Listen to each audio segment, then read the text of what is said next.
मैं एक बहुत ही गरीब घर में पैदा हुई थी। हम 3 बहनें थे, भाई कोई नहीं था। पापा एक कंपनी में काम करते थे जिससे घर का खर्चा चलता था। बड़ी बहन की शादी हो चुकी थी। हम 2 बहनें बचे थे। मैं दूसरे नंबर की थी और मेरी ही शादी का नंबर था। 12वीं तक पढ़ाई करके छोड़ दी थी क्योंकि हमारे घर के हालात ऐसे नहीं थे कि आगे की पढ़ाई जारी रखती। जब देवराज के घर वाले मुझे देखने आए तो मुझे पहली ही नज़र में पसंद कर लिया और ये वजह थी मेरी सुंदरता। मैं बहुत सुंदर थी। मेरी सुंदरता की वजह से देवराज के घर वालों ने मुझे पहली ही नज़र में पसंद कर लिया। मुझे तो अपनी किस्मत पर यकीन ही नहीं हो रहा था क्योंकि देवराज पढ़े लिखे और बहुत ही अमीर घराने से थे। हमारे घर में परंपरा थी, या फिर ये कहना चाहिए पुराने रीति रिवाज थे, कि शादी से पहले लड़की लड़के को नहीं देख सकती थी। मेरे घर वालों का मानना था कि ऐसा करना अशुभ होता है। मैंने भी देवराज को नहीं देखा था। मैंने अपनी बड़ी बहन से पूछा था, दीदी बताओ ना, देवराज देखने में कैसे लगते हैं? तो दीदी ने मुस्कुराते हुए कहा कि जल्दी ही शादी होने वाली है, तुम खुद ही देख लेना। दीदी की बातों से लगा था कि देवराज भी मेरी ही जोड़ के होंगे, हैंडसम होंगे। लेकिन शादी के बाद मेरे सारे अरमानों पर पानी फिर गया। मैं सुहाग की सेज पर बैठी थी, अपने पति का इंतजार कर रही थी। दिल में हजारों सपने सजाए, आने वाले कल के बारे में सोच रही थी। सुहाग की पहली रात को लेकर चाहे लड़का हो या लड़की, हजारों सपने सजा के रखते हैं। मेरे भी कुछ सपने थे। सोचा था मेरा पति आएगा, मुझसे प्यार मोहब्बत की बातें करेगा, मुझे मुंह दिखाई में गिफ्ट देगा। लेकिन मेरे सारे अरमानों पर पानी फिर गया। जब देवराज कमरे में आए तो उन्होंने मेरा घूंघट उठाने की बजाय बहुत ही रूडली कहा था, बेड से उतरो और जाकर कपड़े बदल कर सो जाओ। मैं हक्का बक्का सी रह गई थी। पहली रात की दुल्हन से ये बात करने का कौन सा तरीका था? न मेरा घूंघट उठाया, न मुझे मुंह दिखाई का गिफ्ट दिया। मैं यूं ही बेड पर बैठी रही। देवराज ने गुस्से से मेरा हाथ पकड़कर मुझे बेड से नीचे उतार दिया और गुस्से से बोले, तुम्हें सुनाई नहीं देता? मैंने कहा है कपड़े बदल कर सो जाओ। मेरी आंखों में आंसू आ गए। मैं चुपचाप बाथरूम में चली गई और अपनी शादी का जोड़ा बदलकर हल्के कपड़े पहनकर बाहर आ गई। बाहर आई तो देवराज को देखते ही दिल में दर्द की लहर दौड़ गई थी। देवराज तो मेरे जैसे बिल्कुल भी नहीं थे। पता नहीं मेरे बाप ने देवराज में क्या देखा। शायद मेरे माँ बाप ने गरीबी से तंग आकर और दहेज से बचने के लिए देवराज से मेरी शादी कर दी। देवराज सांवले रंग, मामूली शक्ल सूरत और उम्र में मुझसे कम से कम 15-16 साल बड़े थे। देवराज के चेहरे पर शादी की कोई भी खुशी नजर नहीं आ रही थी, बल्कि उसके कहे हुए शब्द मेरे दिल पर तीर चला रहे थे।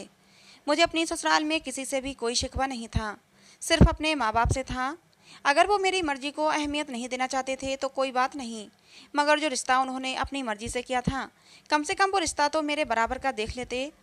देवराज के अंदर कोई भी ऐसी बात नहीं थी कि जिसे देखकर मेरे दिल को थोड़ा बहुत सुकून पहुंचता। उसके तो बोलने के अंदाज में भी नफरत भरी हुई थी। देवराज ने मुझे छूना तो दूर, मुझसे ढंग से बात भी नहीं की और करवट बदल कर सो गए। मैं भी अपने टूटे अरमानों को दिल में समेट कर कब सो गई पता ही नहीं चला। सुबह जब दरवाजे पर किसी ने दस्तक दी तो मेरी आँख खुली। मैंने दरवाज़ा खोला तो मेरी सास सामने खड़ी थीं। बोली, सिया, आज मुँह दिखाई की रस्म है, जल्दी से तैयार हो जाओ, मेहमान भी आने वाले होंगे। ये कहकर वो चली गईं। आज मेरी मुँह दिखाई की रस्म थी। कल विदाई होते होते बहुत रात हो गई थी और 1-2 रस्म के बाद ही मुझे कमरे में बिठा दिया गया था। और मेरा पति बस नाम के ही पति पत्नी थे। हमारे दिल आपस में बिल्कुल भी नहीं मिलते थे। मैं फ्रेश होकर कमरे से बाहर आई तो मेरी सास मेरी मुंह दिखाई का जोड़ा लिए कमरे में बैठी हुई थीं। मेरी सास देखने में बहुत ही भली औरत मालूम होती थीं, जैसे बहुत ही प्यार करने वाली हों। मैंने उनसे ड्रेस ली और तैयार हो गई। मैं तैयार हो रही थी कि मेरी सास ने आकर कहा, थोड़ा जल्दी करो, मेहमान बस आने वाले ही होंगे। मुंह दिखाई की रस्म एक बड़े से मैरिज हॉल में की गई थी। बहुत ही अच्छा इंतजाम था, बहुत सारे लोग आए हुए थे, मगर इन चीज़ों का कोई फ़ायदा ही नहीं, क्योंकि मेरा दिल कहीं भी नहीं लग रहा था। मैं अभी सोफे पर बैठी हुई थी कि तभी मेरी नज़र एक हैंडसम से चेहरे पर पड़ी। उसके चेहरे को देखकर ऐसा महसूस होता था जैसे भगवान ने उसे अपने हाथों से बड़ी फुर्सत से बनाया हो। लेकिन उस चेहरे पर मुझे बड़ी उदासी दिखाई दी। मैं बहुत देर तक उस चेहरे को देखती रही। थोड़ी देर में सारे मेहमान आ चुके थे। अभी मुंह दिखाई की रस्म शुरू नहीं हुई थी कि मेरी सास मेरे पास आकर बैठ गई और मुझे सब के बारे में बताने लगी। क्योंकि शादी की रात तो हम देर से घर पहुंचे थे, तो इतना वक्त नहीं था कि मैं अपने ससुराल में किसी से मुलाकात कर पाती। फिर मेरी सास ने मुझे उसी लड़के से मिलवाया जो मेरे सामने बैठा हुआ था और जिसके चेहरे से मेरी नज़र नहीं हट रही थी। मेरी सास ने बताया कि ये मेरा छोटा बेटा है, इसका नाम कार्तिक है। जब मेरी सास ने कार्तिक से मेरा इंट्रोडक्शन करवाया तो कार्तिक ने मेरी तरफ नज़र उठाकर भी नहीं देखा, बस नज़रें नीचे किए बैठा रहा। मुझे बहुत हैरत हो रही थी कि कैसा देवर है। आजकल तो देवर अपनी भाभी से इतना मजाक करते हैं, लेकिन मेरा देवर तो इतना शर्मीला है कि नज़रें भी नहीं उठा रहा। उसी पल मुझे देवराज की याद हो आई। कितना अंतर था दोनों भाइयों में। एक ही माँ की कोख से जन्म लिए हुए दोनों भाइयों में जमीन आसमान का अंतर था। देवराज को बोलने की भी तमीज नहीं थी, वहीं कार्तिक के चेहरे से ही शालीनता टपकती थी। मेरे दिल में फिर से दर्द की टीस उठी थी। अगर मेरे पति का रवैया मेरे साथ अच्छा होता तो मैं उसकी उम्र और उसकी शक्ल सूरत को इग्नोर करके उसके साथ हंसी खुशी ज़िंदगी बिता देती, लेकिन वो तो मुझसे ढंग से बात भी नहीं करता था।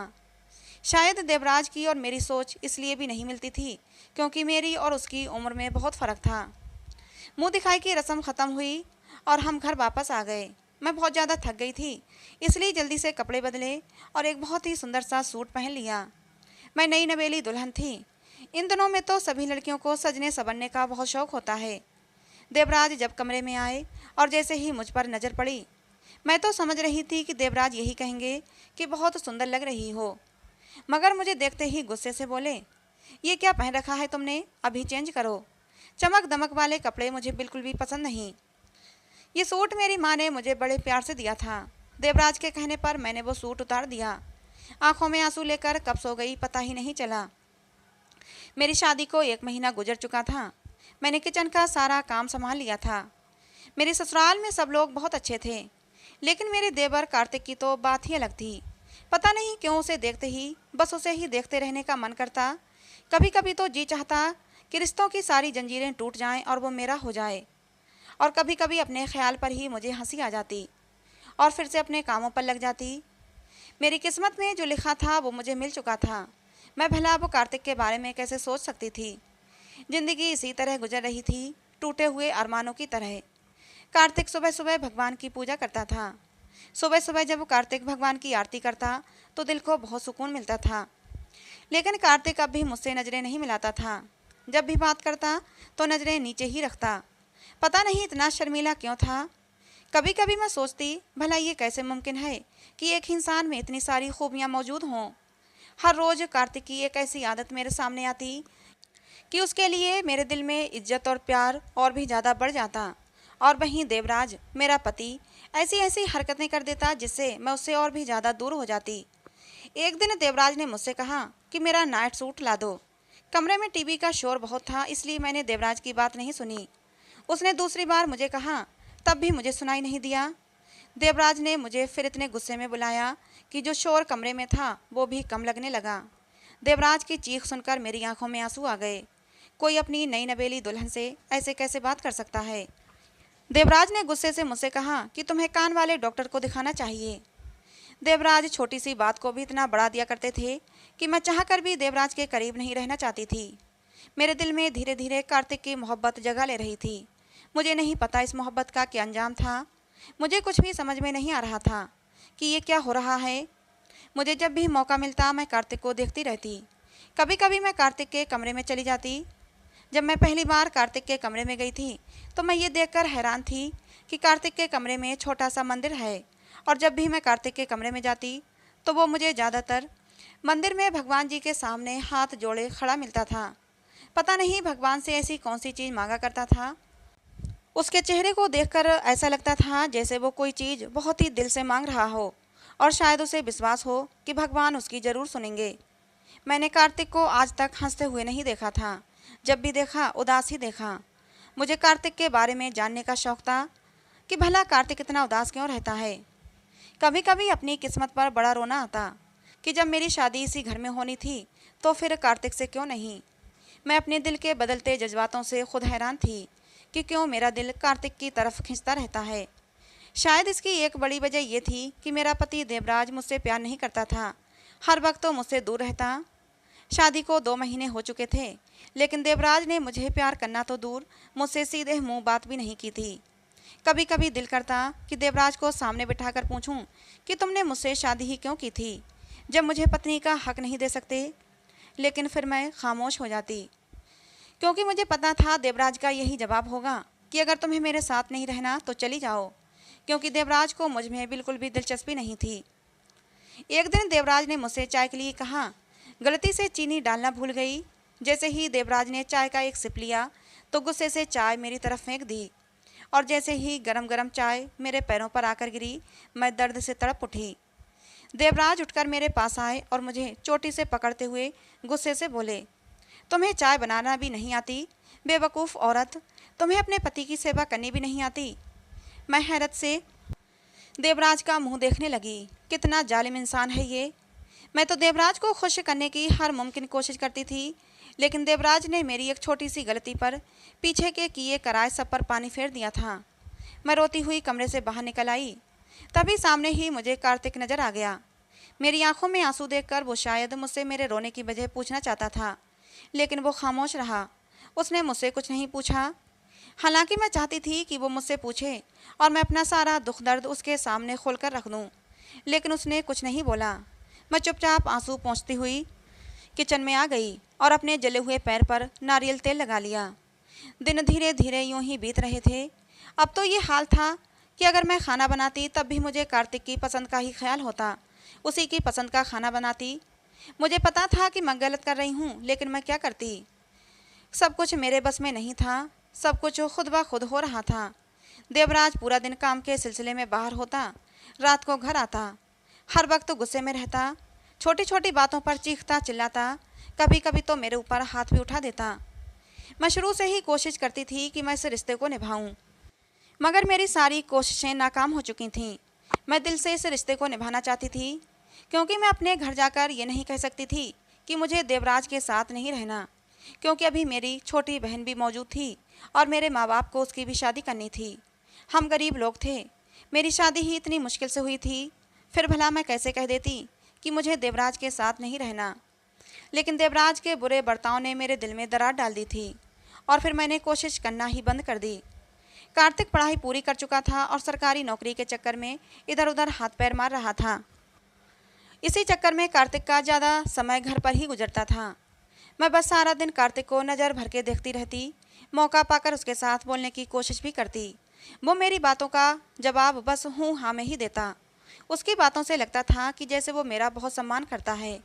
एक तरफ मेरा पति देवराज था, जिसे बिल्कुल भी बात करने की तमीज़ नहीं थी। कभी कभी तो ये देखकर हैरत होती थी, क्या सच में ये दोनों सगे भाई हैं। दिन ब दिन मैं कमज़ोर होती जा रही थी। मेरा सफ़ेद दूधिया रंग मुरझाने लगा था, लेकिन मेरे पति को तो मेरे बारे में कोई परवाह ही नहीं थी। लेकिन एक दिन मुझे बहुत हैरत हुई जब कार्तिक ने मुझसे कहा कि आप अपना ख्याल रखा करें, कमज़ोर हो रही हैं। मैं हैरत से कार्तिक का मुंह देखने लगी। हर वक्त तो नज़रें नीची की रहता है, लेकिन उसे फिर भी मेरे बारे में सब कुछ पता है। कार्तिक की बात सुनकर मैं खुश हो गई थी। मुझे पता था कि मैं जो सोच रही हूँ वो होना नामुमकिन है। मेरी शादी देवराज के साथ हो चुकी है और अब ये मुमकिन नहीं कि मैं कार्तिक का साथ पा सकूं। इसीलिए मैं अपने दिल को अब समझाने लगी थी कि देवराज ही मेरा नसीब है। बस कार्तिक को देखकर ही दिल को सुकून मिल जाता था। कार्तिक की मोहब्बत जो मेरे दिल में पनपने लगी थी, उसे मैंने अंदर ही अंदर दफन कर दिया।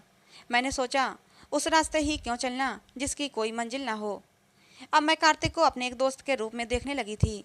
मैं चाहती थी कि कम से कम कार्तिक से बातें करके अपने दिल का दर्द कुछ तो कम कर सकूं। लेकिन कार्तिक मुझसे बहुत कम बात करता था, लेकिन जो भी एक दो बात करता उसी से मेरे दिल के जख्मों पर मरहम लग जाता था। एक दिन देवराज के जुल्मों से तंग आकर मैंने अपनी सास से पूछ ही लिया, मम्मी जी, क्या देवराज इस शादी से खुश नहीं थे? मेरी बात सुनकर मेरी सास एकदम से हक्का बक्का रह गईं और हड़बड़ाकर बोलीं, नहीं, ऐसी तो कोई बात नहीं। उनके बात करने के अंदाज से लगा जैसे वो मुझसे कुछ छुपा रही हैं। उन्होंने बात पलट दी और किसी दूसरे टॉपिक पर बात करने लगीं। लेकिन मैं समझ चुकी थी कि ज़रूर देवराज शादी के लिए राज़ी नहीं थे, लेकिन इसकी क्या वजह थी मुझे समझ में नहीं आई। फिर मैंने भी बात बदल दी और पूछा, मम्मी जी, आप कार्तिक की शादी कब करेंगी?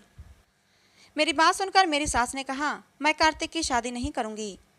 अपनी सास के मुंह से ये बात सुनकर मैं हक्का बक्का होकर अपनी सास का मुंह देखने लगी। कार्तिक में ऐसी क्या कमी है जो मेरी सास उसकी शादी नहीं करेंगी। मैंने कहा, लेकिन मम्मी जी, कार्तिक तो इतना अच्छा इंसान है, अच्छा भला पढ़ा लिखा स्मार्ट लड़का है, फिर आप उसकी शादी क्यों नहीं करेंगी।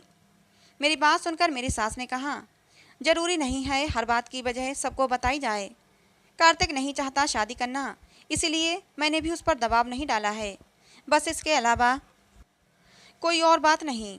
मुझे बहुत हैरत हुई, कार्तिक शादी क्यों नहीं करना चाहता था।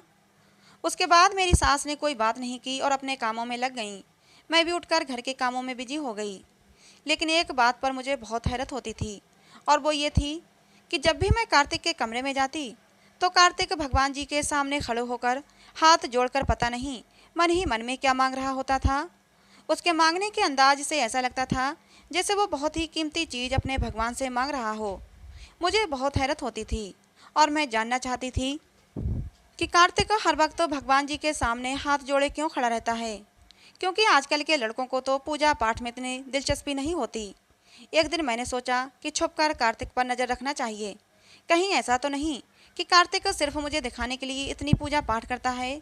फिर मैं छुपकर कार्तिक पर नज़र रखने लगी, लेकिन कार्तिक तो सचमुच उतनी ही पूजा पाठ करता था जितनी पहले करता था। मुझे कुछ समझ नहीं आ रहा था। मेरी सास भी इतनी पूजा पाठ नहीं करती थी जितनी कार्तिक करता था। मैं अब वक्त बेवक्त कार्तिक के कमरे में जाने लगी थी। कार्तिक भी अब पहले से ज़्यादा मुझसे बातें करने लगा था, लेकिन नज़रें हमेशा नीचे ही रखता। मुझे एहसास हो रहा था कि जैसे कार्तिक भी मुझे अपना दोस्त मानने लगा है। उसकी आंखों में मैंने अब भी उदासी देखी थी। कभी कभी तो मैंने उसकी आंखें सूजी हुई भी देखी थीं। ऐसा लगता था जैसे वो रात भर सोया नहीं है और रोता रहा है। मैं चाहती थी कि कार्तिक मुझे अपनी सारी बातें बताए, अपना सारा दुख मेरे साथ शेयर करे, लेकिन कार्तिक मेरे साथ बहुत कम बात करता था।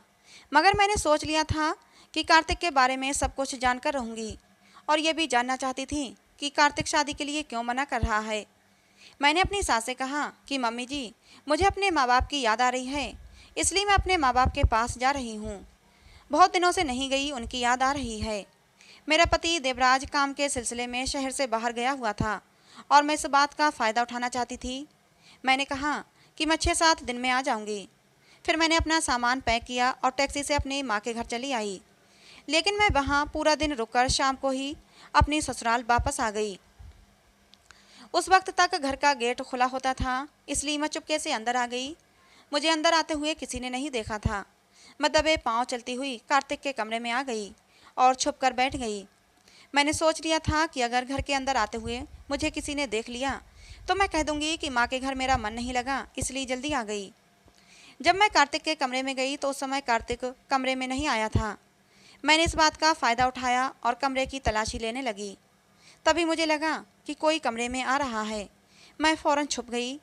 कार्तिक ने दरवाज़ा खोला और अंदर दाखिल हुआ। मैं बहुत ज़्यादा डर गई थी कि कहीं कार्तिक मुझे देख न ले, लेकिन शुक्र है उसने मुझे नहीं देखा। मैं इसी इंतज़ार में थी कि कार्तिक को कुछ ऐसा करे जिससे मुझे पता चल जाए कि कार्तिक के मन में क्या है। मैं अभी ये सोच ही रही थी कि कार्तिक मंदिर की तरफ को बढ़ गया और भगवान जी के सामने हाथ जोड़कर खड़ा हो गया। मैं कार्तिक की एक एक हरकत पर नज़र रखे हुए थी। तभी मुझे कुछ सुनाई दिया। कार्तिक भगवान जी से कुछ मांग रहा था। आवाज़ बहुत ऊंची तो नहीं थी, मगर मुझे फिर भी सुनाई दे रही थी। कार्तिक जो अपनी प्रार्थना में मांग रहा था उसे सुनकर मेरे सिर पर आसमान गिर पड़ा। मुझे अपने नसीब पर रोना आ गया। मुझे ऐसा लग रहा था कि मैं अपना सर दीवार पर दे मारूं। कार्तिक अपनी प्रार्थना में जो मांग रहा था, मुझे उस पर यकीन ही नहीं आ रहा था। क्या सच में ये हकीकत है? कार्तिक अपनी प्रार्थना में मांग रहा था कि वो जिस लड़की से प्यार करता था वो आज किसी और की पत्नी है। जिससे शादी करना चाहता था उसकी शादी किसी और से हो चुकी है। उसने भगवान से हाथ जोड़कर कहा था कि वो उस लड़की से शादी कर सकता था, लेकिन उस लड़की से उसने शादी नहीं की क्योंकि वो उसकी ज़िंदगी बर्बाद नहीं करना चाहता था। इसीलिए उस लड़की से शादी नहीं की। लेकिन भगवान, ये तूने कैसा खेल खेला है? जिस लड़की से मैं मोहब्बत करता था वो लड़की तो मेरे ही घर में शादी करके आ गई। मेरी मोहब्बत आज मेरी भाभी बन गई है, वो मेरे भाई की पत्नी बन चुकी है। कार्तिक के मुंह से ये शब्द सुनकर मैं सकते में आ गई थी। कुछ समझ में नहीं आ रहा था। कार्तिक की आंखों में आंसू थे और वो मेरे ही बारे में बात कर रहा था। ये सब सुनकर तो मेरे पैरों के नीचे से ज़मीन ही निकल गई। यानी कि जिस लड़के से मैं मोहब्बत करती थी वो भी मुझसे मोहब्बत करता था, और वो भी शादी से पहले ही। लेकिन कार्तिक ने मुझसे शादी क्यों नहीं की? अब मुझसे बर्दाश्त नहीं हुआ और मैं कार्तिक के सामने आकर खड़ी हो गई। कार्तिक मुझे अपने सामने इस तरह अचानक देखकर हड़बड़ा गया और बोला, भाभी आप यहाँ? आप तो अपनी माँ के घर गई थीं, फिर अचानक से कैसे? मैंने कहा, कार्तिक मुझे तुम्हारी मोहब्बत खींच लाई। मेरी बात सुनते ही कार्तिक चौंक गया और मुंह फेर कर खड़ा हो गया।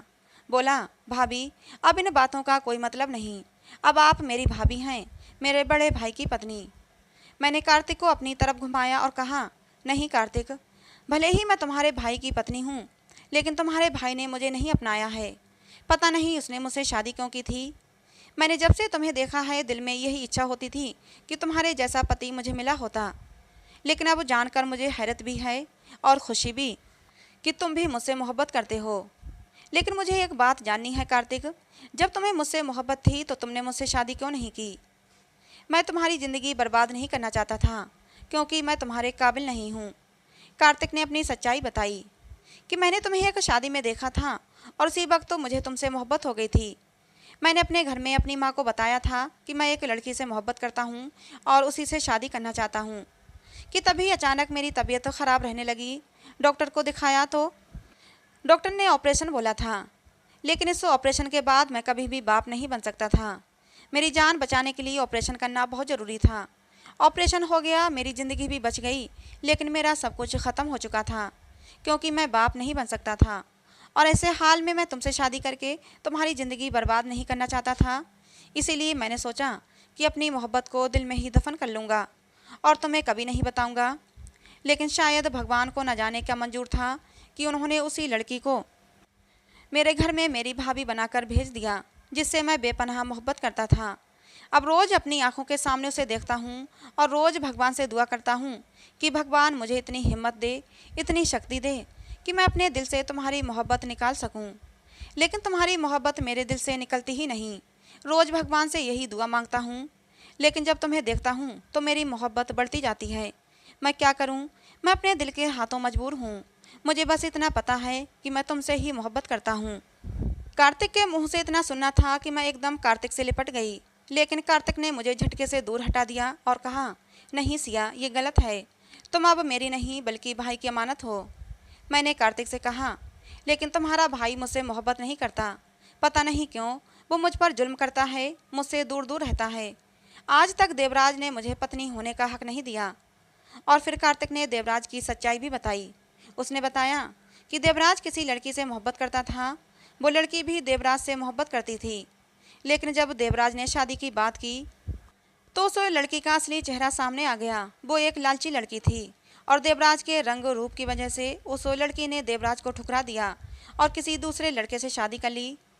कार्तिक ने यह भी बताया कि देवराज ने उस लड़की से सच्ची मोहब्बत की थी और आज तक उस लड़की को दिल से नहीं निकाल पाया है।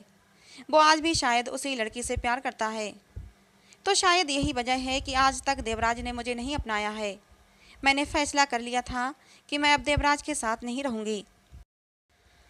फिर कार्तिक ने भी अपनी माँ को बता दिया कि सिया वही लड़की है जिससे मैं शादी करना चाहता था। सारी सच्चाई जानने के बाद देवराज ने मुझे खुद ही तलाक दे दी और मेरी सास भी राजी हो गई थी। इस तरह मेरी और कार्तिक की शादी हो गई। कार्तिक को मैंने उसकी कमी के साथ अपनाया, क्योंकि मुझे कार्तिक से मोहब्बत थी और कार्तिक भी मुझे दिलो जान से मोहब्बत करता है। आज हमारी ज़िंदगी में खुशियाँ ही खुशियाँ हैं। तो दोस्तों, इस कहानी को सुनकर आपको क्या लगता है? सिया का और कार्तिक का फैसला सही था? अपनी राय कमेंट बॉक्स में ज़रूर देना। कहानी पसंद आई हो तो प्लीज़ लाइक करना। ऐसे ही और कहानियों के लिए हमारे चैनल को सब्सक्राइब करना। कहानी को अंत तक सुनने के लिए आप लोगों का बहुत बहुत धन्यवाद दोस्तों। मिलते हैं अगली किसी नई कहानी में।